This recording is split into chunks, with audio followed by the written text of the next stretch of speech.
Before we get into today's edition of Just the Truth, let me tell you about the latest special from Mike Lindell at MyPillow. The standard MyPillow, normally $49.98 for a limited time only, just $14.88 with promo code Joey. Go to MyPillow.com, click on the radio listener specials, and see all the specials. There's a limited quantity of just 10 at this special price. That's $14.88 with promo code Joey. Thanks for joining me in the PhD Weight Loss Studio. To lose weight for the last time, visit myphdweightloss.com. Just one day after President Donald Trump signed an executive order banning men from competing in women's sports, the NCAA agreed and has officially changed its gender eligibility policies, banning all biological males from competing in women's sports. We have the details for you. There'll be some tough decisions in store for sanctuary cities after Attorney General Pam Bondi turns off the federal funding spigot for any city who embraces sanctuary city status and protects illegals.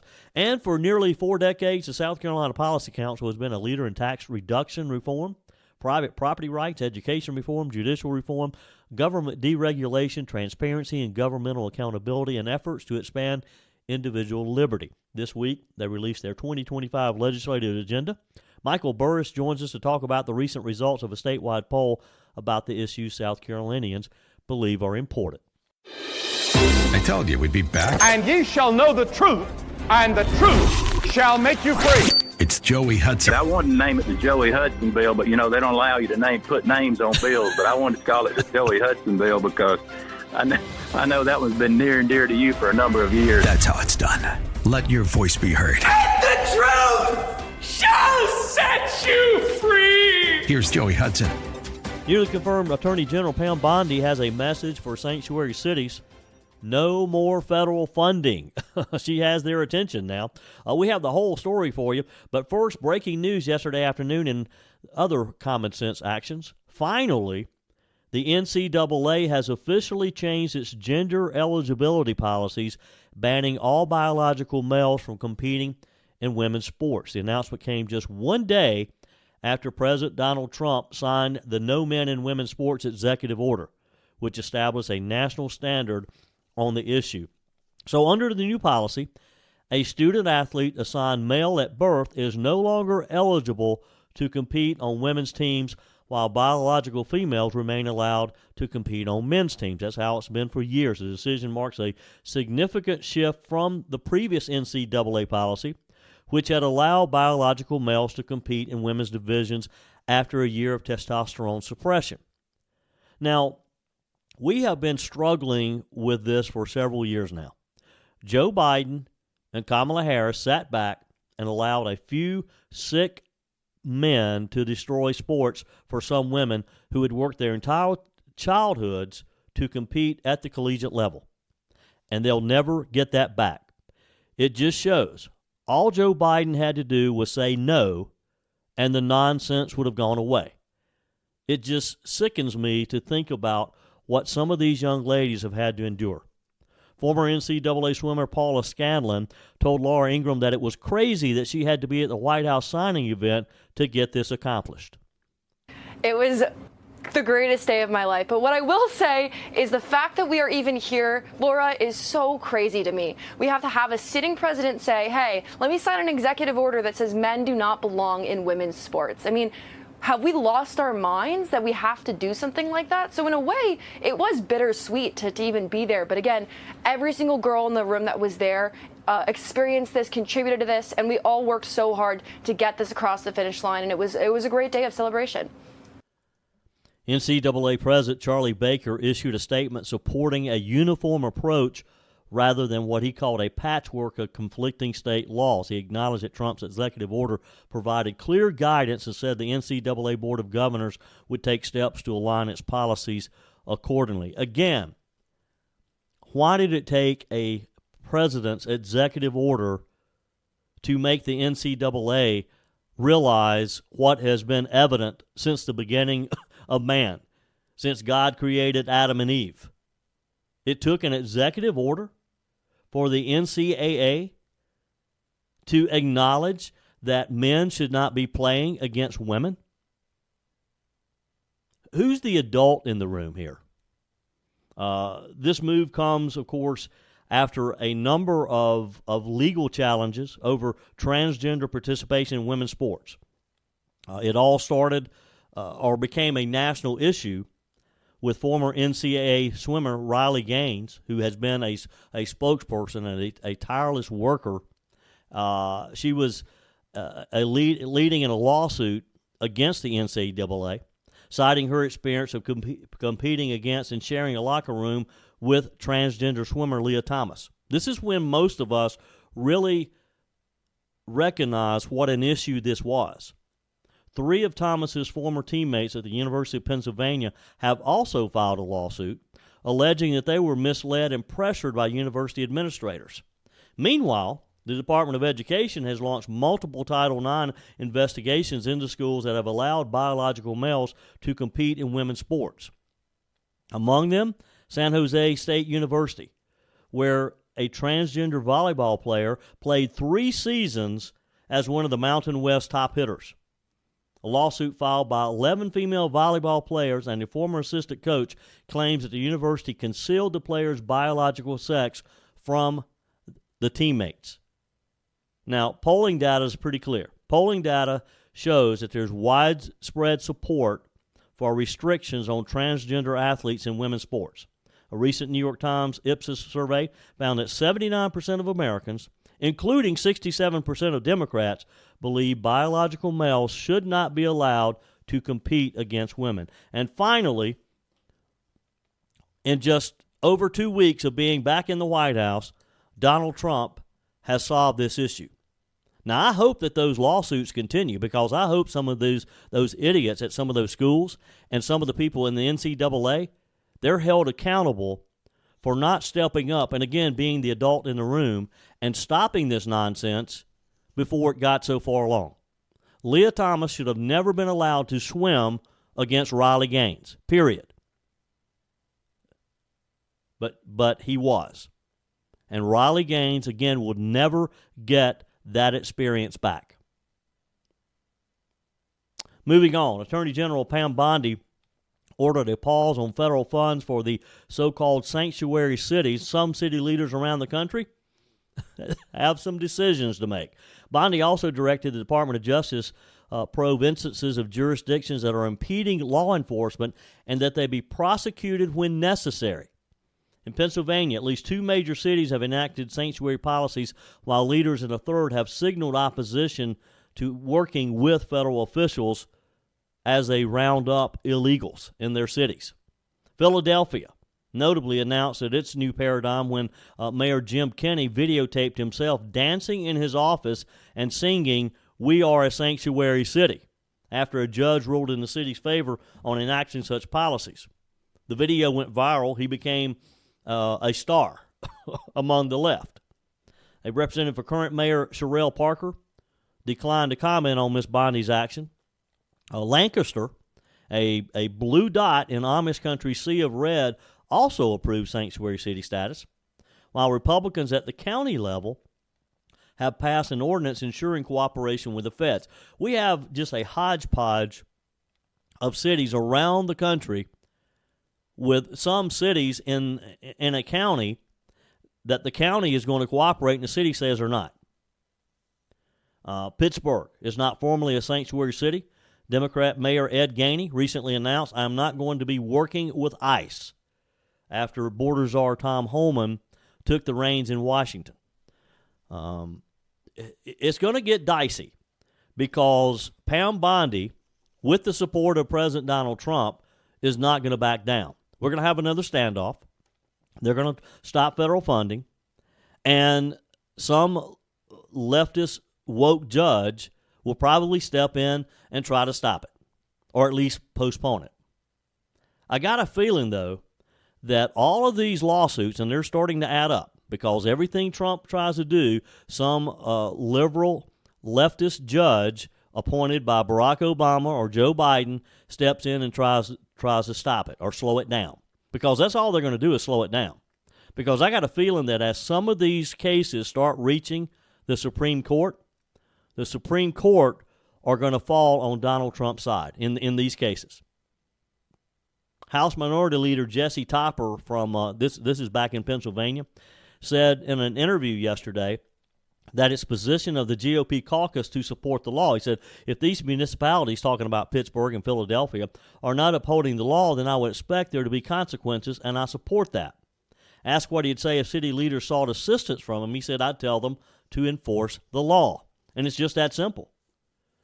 Senator Jarrett Coleman from Allentown, Pennsylvania, said that Ms. Bondi is totally within her rights to give cities this ultimatum. Said, I can't imagine that losing that funding would be easy to manage for Philadelphia, and imagine that they're going to have some tough decisions to make. Yeah, I can promise you they can dance around and talk all they want. I got a feeling, though, that when they have to make a decision on whether to take the money or not take the money, they're going to take the money every single time. They're not going to try to operate these cities without our federal tax dollars. And she's going to stare them down. And Donald Trump's going to back her up 100%.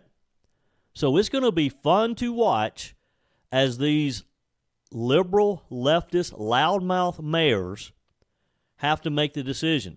Do we take the money or do we do what Donald Trump's asked us to do? I got a feeling they're going to take the money. The House Oversight Committee got kind of interesting yesterday as they convened to examine government spending on animal experiments, including studies involving transgender lab animals. You heard me right. Transgender lab animals. The hearing featured testimony from advocacy groups and included the presence of beagles that had been part of previous experiments. Representative Eli Crane humorously suggested that therapy dogs should become a permanent fixture in committee hearings, noting their positive impact on members' moods.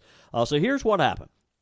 A new report has revealed that $10 million of our money was used to create transgender animals in government-funded research. The findings released by White Coat Waste Project were the focus of a hearing yesterday.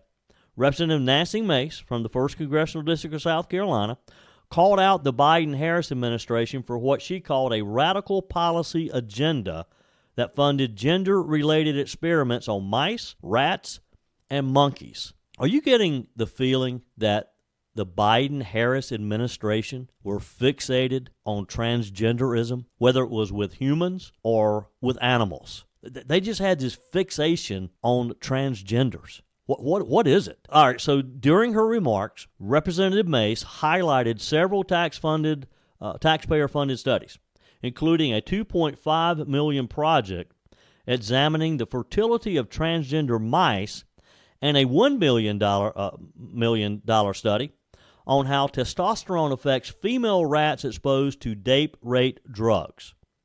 Now, what could they possibly have been trying to prove here? Representative Mace criticized the expenditures as wasteful and unnecessary, arguing that the administration prioritized gender ideology over responsible government spending. Just like I said earlier this week, as we have learned some of the just crazy expenditures that the USAID agency has done. I mean, millions of dollars just wasted. Millions sent to other countries for absolutely nothing. Now we learn of this. Ms. Mace, of course, a strong advocate for animal welfare and government accountability, by the way, she pointed out that the U.S. government spends over $20 billion annually on animal testing across multiple agencies, including the NIH, Dr. Fauci's old stomping grounds, the FDA, the USDA, and the Department of Defense. She cited past efforts to halt unnecessary animal experiments, including her 2022 initiative that shut down a $1.8 million study involving drug tests on beagle puppies. Now, I remember this one. And you know how much Peg and I love our little Cocker Spaniels, Jesse and Simon. And when this whole thing came up about the experiments that Fauci was allowing on these beagles, it's heartbreaking to think about it. And that's why they had beagles in the hearing room yesterday. I'm going to share with you in just a moment some testimony. And throughout the testimony, you can hear beagles in the background. So don't be alarmed. I don't have beagles in my studio. These beagles were at a public hearing on Capitol Hill yesterday.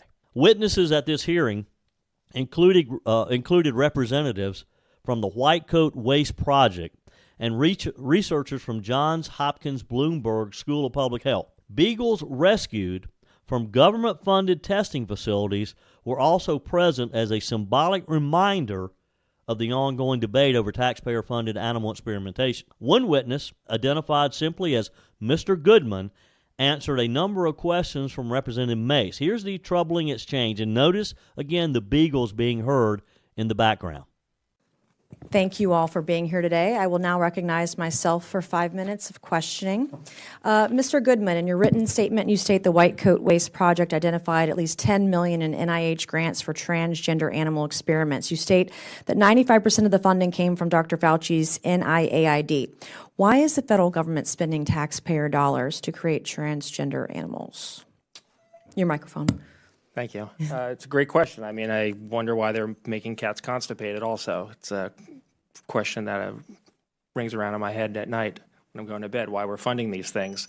A lot of the programs that are funded do latch on to some type of social trend, and then animal experimenters use it as a money grab, as an excuse to get NIH tax funds from some, in this case, DEI grants were used to fund a lot of this stuff. So people who abuse animals find some kind of excuse to bring in new money, and they'll switch their research program over to something that's trendy to bring tax dollars into their university. I mean, that's part of the big problem here, is that colleges and universities are taking 25 to 40% off the top of every single one of these grants for indirect costs that go into a slush fund that has nothing to do with the research. So they're willing to let experimenters do whatever they want to animals to keep the money flowing in. Some people might describe that as money laundering. All right, are sex change experiments that forcibly transition mice, rats, and monkeys necessary for science? Absolutely not. Why do these experiments at all, if they aren't producing useful human relevant research, why again, you think it's a money issue, follow the money? Animal testing is big business. As you know, I've been long vocal about animal experiments and federal funded animal testing, and worked with you to prevent Fauci's plan to waste almost $2 million in taxpayer dollars to maim and murder beagle puppies, for example. Why was Dr. Fauci so insistent on poisoning these puppies, even though, as you state in your written statement, the FDA does not mandate that human drugs be studied on dogs? So much of the problem with all of this is institutional inertia. It's that people just continue doing the same thing because that's what they've done before. There was a report that came out, the National Academy of Sciences put out a few years ago about the VA's testing on dogs that Congressman Khanna actually helped us get the NAS to conduct. And they found that most of the VA's testing on dogs was unnecessary. And not only that it was unnecessary, but one of the reasons why is that there's this circular reasoning that they use to defend it when they propose a new project. They say, well, we use dogs previously, so we're just going to use dogs again. And there's no one to break that cycle. There's not enough oversight to say, hey, maybe we don't need to do this anymore. Maybe there's a better way to do it. It's like, if you only have a hammer, everything looks like a nail, and that's kind of the problem. Right. And what would have happened to these beagle puppies if if your organization hadn't rescued them? In the case of those experiments, those dogs were going to be force-fed and injected with massive doses of experimental drugs to poison them to see at what point they got sick or died. And those tests will have no relevance for the safety and efficacy of that drug in human beings. Wow.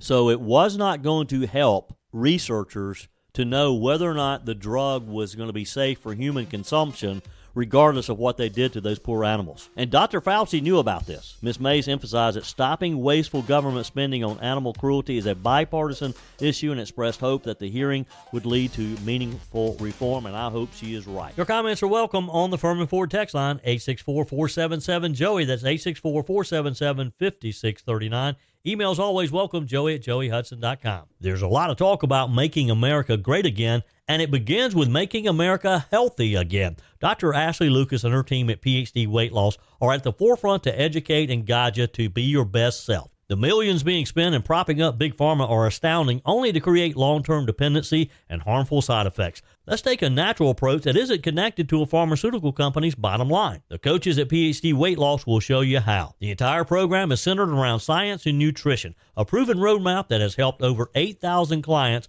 lose over 331,000 pounds. You'll learn what to eat and when, how to quiet cravings, and finally get rid of that belly fat. Plus, you'll never take a medication. How many pounds would you like to lose in 2025? Do it the natural way with PhD Weight Loss, here to lead the charge to make America healthy again. Call PhD Weight Loss and schedule your consultation. 864-644-1900. That's 864-644-1900. Or go to myphdweightloss.com. Jennifer on the text line writes, hey, Joey, Americans are so used to hearing government talk, quote, about future change while having no expectation of anything changing at all. And here comes Donald Trump and Elon Musk, two brilliant, like-minded men who are full of ideas as well as the ability to execute. It's absolutely revolutionary, and Americans all over are mostly overwhelmed with joy, some with fear, and anticipation of what might actually happen. You know, you're right, Jennifer. We've never seen anything like this. This is what we have hope for. This is why we elected Donald Trump to send him back to the White House. But boy, this has just been a fast couple of weeks, hasn't it? And who knows what's going to happen over the next almost 4 years. Jordan writes on the text line, I've been doing a lot of research, he says. DEI is the complete opposite of what Dr. King marched for. People of color fought to be equal, and now Democrats want to move in reverse. It's no longer equal. DEI wants people of color to be chosen before anyone who is white. Isn't that the opposite of civil rights? Isn't that racism? Equal as human beings in the eyes of Almighty God is what they march for. Now DEI wants to segregate people of color and be separate again. Next thing you know, DEI is going to want to separate water fountains for people of color. I could be wrong, but that's what it sounds like. We are all human beings in the eyes of God, and we should all come together and make this country to be the best country in the world. God bless America. No more division. And you know, Jordan, you're right. The left is trying to divide and conquer, and that's exactly what's happening. And you're right, but DEI is not necessarily all about color. It's about sexual orientation. It's about gender identity. All these things that we'd never even, Dr. Martin Luther King never even imagined. They've taken this to a whole new level, for sure.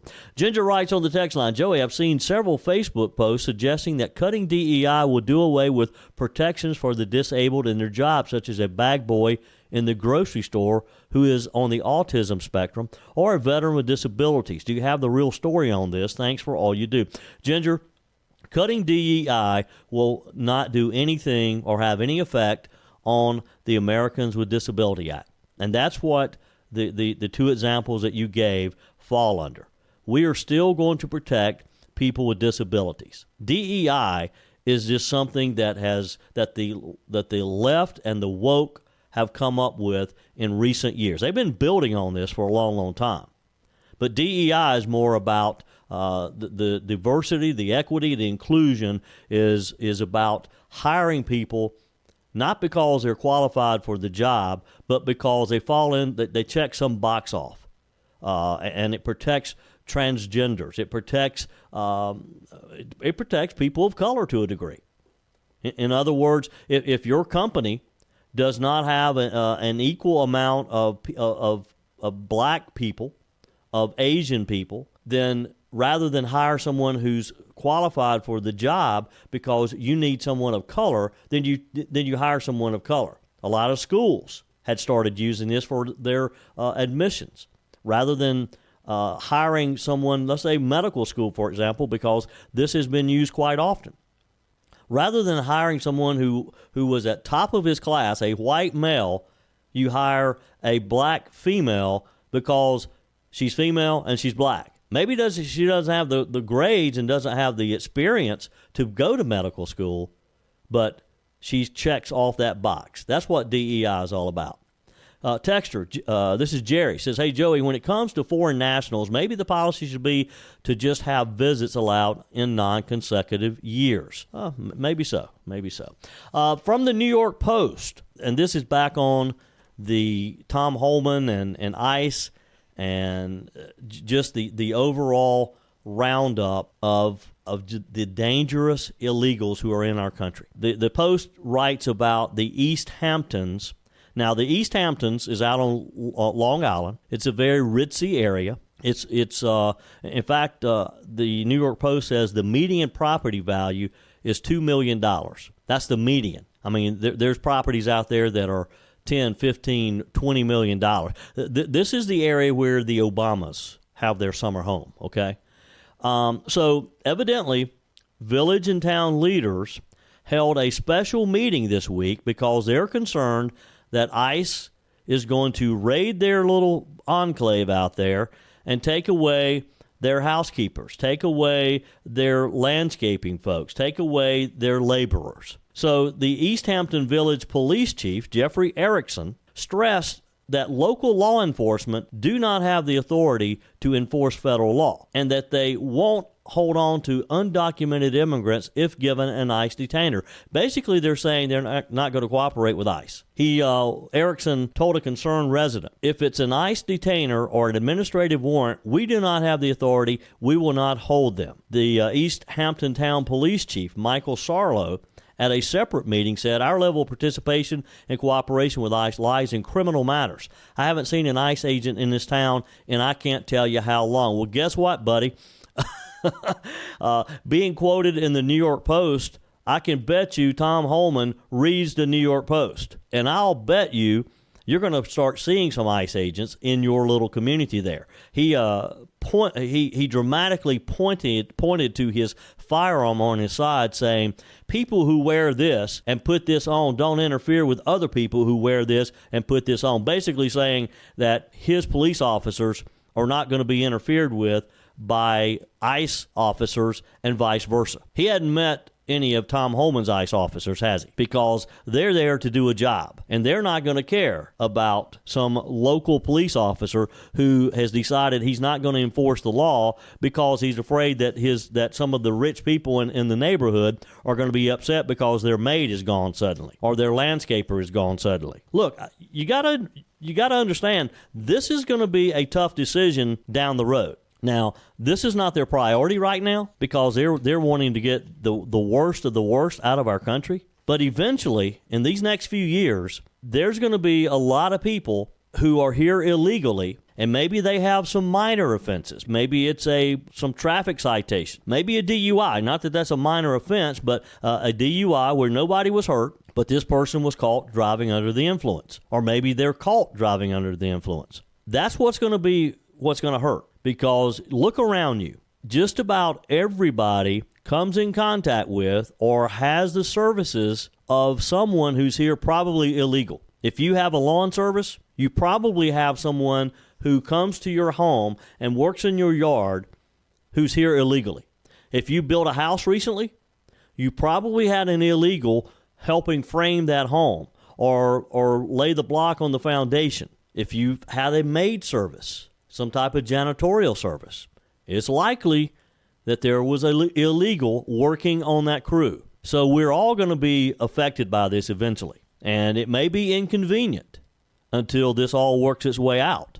But I can promise you, someone that you have contact with is probably going to be affected by this before Donald Trump leaves office. Your comments are welcome on the Furman Ford text line, 864-477-JOEY. That's 864-477-5639. Emails always welcome, joey@joeyhudson.com. Speaking of the Furman Ford text line, it's never been more important to support locally run businesses owned by people who actually live here in the upstate. Let me take a minute to talk with you about our friends at Furman Ford. If you're looking for a new vehicle, maybe a great pre-owned vehicle, one you can trust, or maybe you're looking to order that special vehicle. Either way, if you want a new one, a brand new one, or a pre-owned that you can trust, the folks at Furman Ford, they're there to help you. Their name is on the sign because their name is on the line, because every single transaction is important to them. Jim Furman, Matthew Furman. They do business the right way. When you stop by, when you give them a call, or maybe when you just send them a quick email, you're always going to have access to a member of the Furman Ford family. And by the way, they also offer great service, and you're not going to have to wait weeks and weeks to get it done. And you do not have had to purchase your vehicle at Furman Ford. Doesn't even have to be a Ford. They service all makes and models. Visit my friends at Furman Ford online at FurmanFord.com, FurmanFord.com. Founded in 1986 by upstate businessman Thomas Rowe, the South Carolina Policy Council is South Carolina's longest-serving free market research organization for nearly 4 decades now. The South Carolina Policy Council has been a leader in tax reduction and reform, private property rights, education reform, judicial reform, government deregulation, transparency, and governmental accountability, and efforts to expand individual liberty, those issues that are important to all of us. Joining us today, Michael Burris, the CEO of the Policy Council. Welcome, Michael. How are you? Hey, Joey. Thanks for having me. I appreciate it. Doing well. Appreciate you spending a few minutes with me today, and I appreciate what you guys do at the South Carolina Policy Council. Let's start with your 2025 session kickoff poll that you just released. As you talk with people around the state, what were the key issues on their mind? Well, what we did, Joey, is we took our legislative agenda, which is available on our website, and it goes for the whole session, 2025 and 2026 legislative session. Those are the issues that we pulled, and those issues, to your point, are issues that we are seeing promulgate within the state with the general population as concerns, pieces that they want to see passed through or in some cases repealed out of the legislature. So the point of the poll was to take that legislative agenda and then action it within the general population and see how people feel about these issues at a specific point in time, which not coincidentally aligns with the beginning of our 2025 legislative session. Let's talk about some of those specific issues, and I'm reading from the release that you sent here. Let's just start with tax and economic policy. Let's do it. Well, right now, a big issue for the state of South Carolina facing both individuals and that is very square in the legislature's crosshairs is the income tax, okay? So we have the state income tax. It's the highest in the Southeast by a wide margin. Now, we do not in the state have a revenue problem. We do, however, have a spending problem.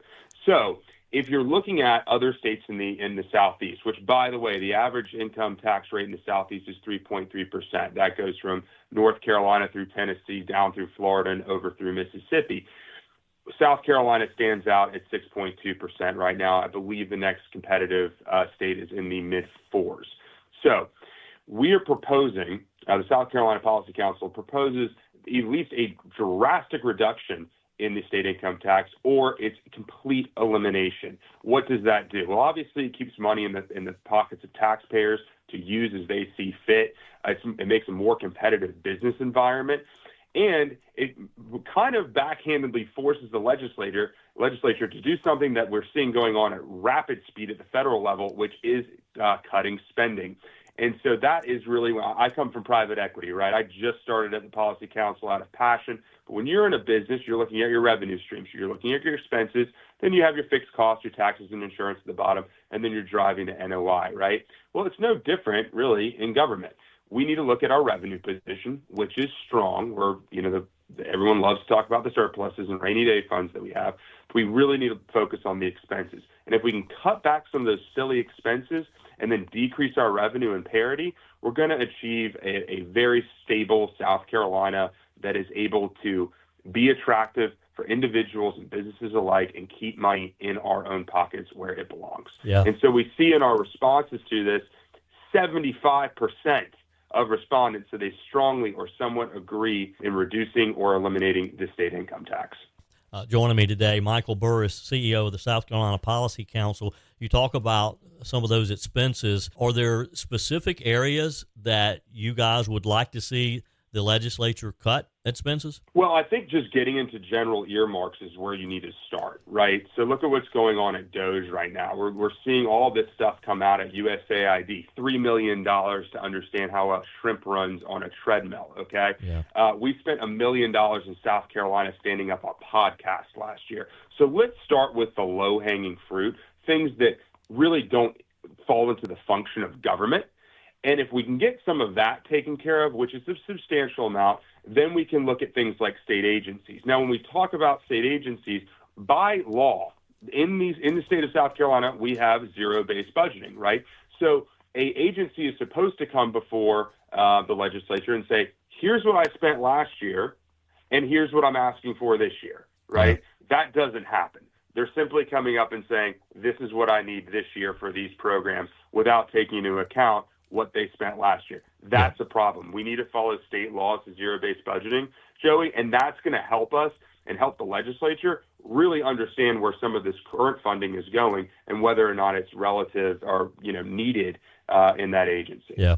I tell you, one of the most exciting things out of Washington these past couple of weeks, and it's hard to believe that Donald Trump was just inaugurated on the 20th of January, but DOGE and some of the things that they're bringing to our attention, we all knew they were there, but when you see it in black and white, it's just another. Do we need a South Carolina version of DOGE? Well, it's funny you mentioned that. That is, I'm not going to tip my hand too hard right now because I don't want to get out of turn, but that is something that is on the table. And we're really excited to be a part of that if it comes to fruition.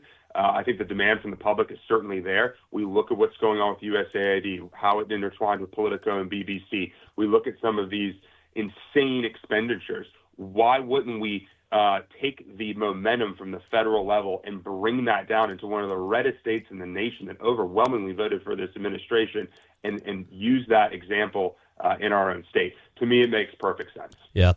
Michael Burris is with me today from the South Carolina Policy Council. You can see the good work that this group is doing at scpolicycouncil.org, scpolicycouncil.org, and see the issue, see a copy of their legislative agenda here. All right, so Michael, can I get a commitment from you right here that when you're ready to make the announcement that you're going to first talk with us here on Sunrise Carolina about it? We will give you a shout as soon as we have more to say. Joey, I'll tell you this. I'm a loyal guy. We put out a press release yesterday saying we were releasing this big poll. This poll cost us $15,000, by the way. This is not some backwoods, finger in the wind thing. And you responded to us quickly, so you're in the Policy Council's good graces, sir. All right. Well, that's what I want to hear. All right, so let's hit on some of the other. Let's talk about education. Where are you guys headed with this issue? Oh man, well let's start with what happened last week in the Senate. Last week in the Senate, our Education Savings Account program was passed. Okay, that's good news. We view this as a very small step towards universal school choice, right? Now, we all know, if you follow the news, that last year the state Supreme Court ixnayed the education savings account. We have a new kind of court this year. The legislature has to kind of draw this back up. We understand it's sort of procedural. We, at the Policy Council, and emphatically through our poll, there is great support for not only the ESAs, but to advance to a universal school choice position within the state. Tennessee did it last week. It is the law of the land in Tennessee. You look at states like Arizona that have had universal school choice. You look at how they're performing. Higher graduation rates, higher test scores, less inflation in grades, by the way, and a better product of student that's coming out into the Arizona workforce and therefore the nation.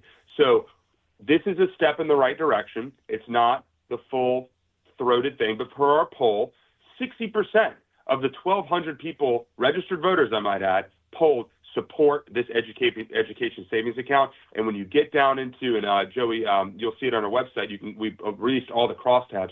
You can see that there's support for this across political, racial, socioeconomic, geographic differences around this state. So it is a common theme, something that's desired in the state. Look, education, of course, that's a very important issue, and got to get something done. We've been talking about various choices that are out there, and it's time to act and get something in place for sure. All right, let's move on. And there's a long list. We're not going to get to all of them today, but talk about government transparency. Well, government transparency, and I'll make a plug real quick for the NERV, which is our journalism arm. Rick Rundert running that down out of Bluffton.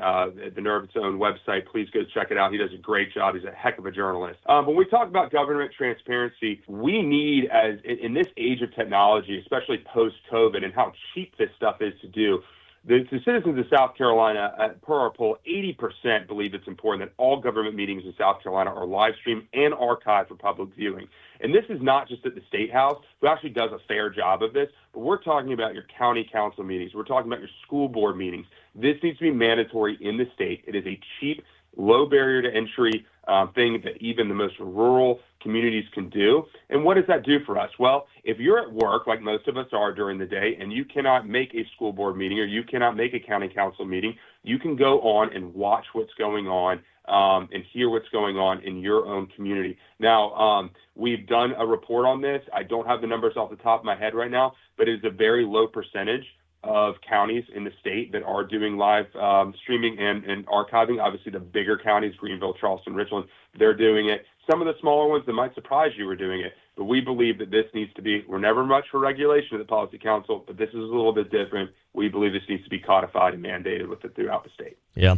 Again, with me today, Michael Burris with the South Carolina Policy Council. Go to scpolicycouncil.org and check out all the various issues, some very important issues that the South Carolina Policy Council has worked on over the years and will continue to work on. Michael, it's been a pleasure. Appreciate your time. And look, like I said, there's a long list of things we could talk about, so let's just plan to get together again real soon. Joey, I appreciate it, and thanks for having me. Look forward to coming back. That's it for today's edition of Just the Truth. Thanks for joining me in the PhD Weight Loss Studios. To lose weight for the last time, visit myphdweightloss.com. If you haven't joined my mailing list yet, visit my website, joeyhudson.com. Click on the Connect with Joey button so that you can receive our emails and the most up-to-date news. Also, join me on my YouTube channel. Be sure and like, comment, and subscribe. Just search for Joey Hudson. As always, thanks for spending a few minutes of your day with me. Do me a favor and forward this episode to a few friends. Just click on the share button and send to your contacts. We need to build an army of conservatives to win our country back, and we can do that by continuing to share the truth with our friends and family. Keep those comments coming via the Furman Ford text line 864-477-JOEY. Email to joey@joeyhudson.com, and I love your messages on the MyPillow message line. Again, that's 864-477-JOEY, 864-477-5639. Be sure and take advantage of the MyPillow special, just $14.88 on the standard MyPillows when you use promo code Joey. Order online at mypillow.com or call 800-893-4053. We're back again tomorrow and hope you'll plan to join us. Until then, remember, God's got this. He's still in control.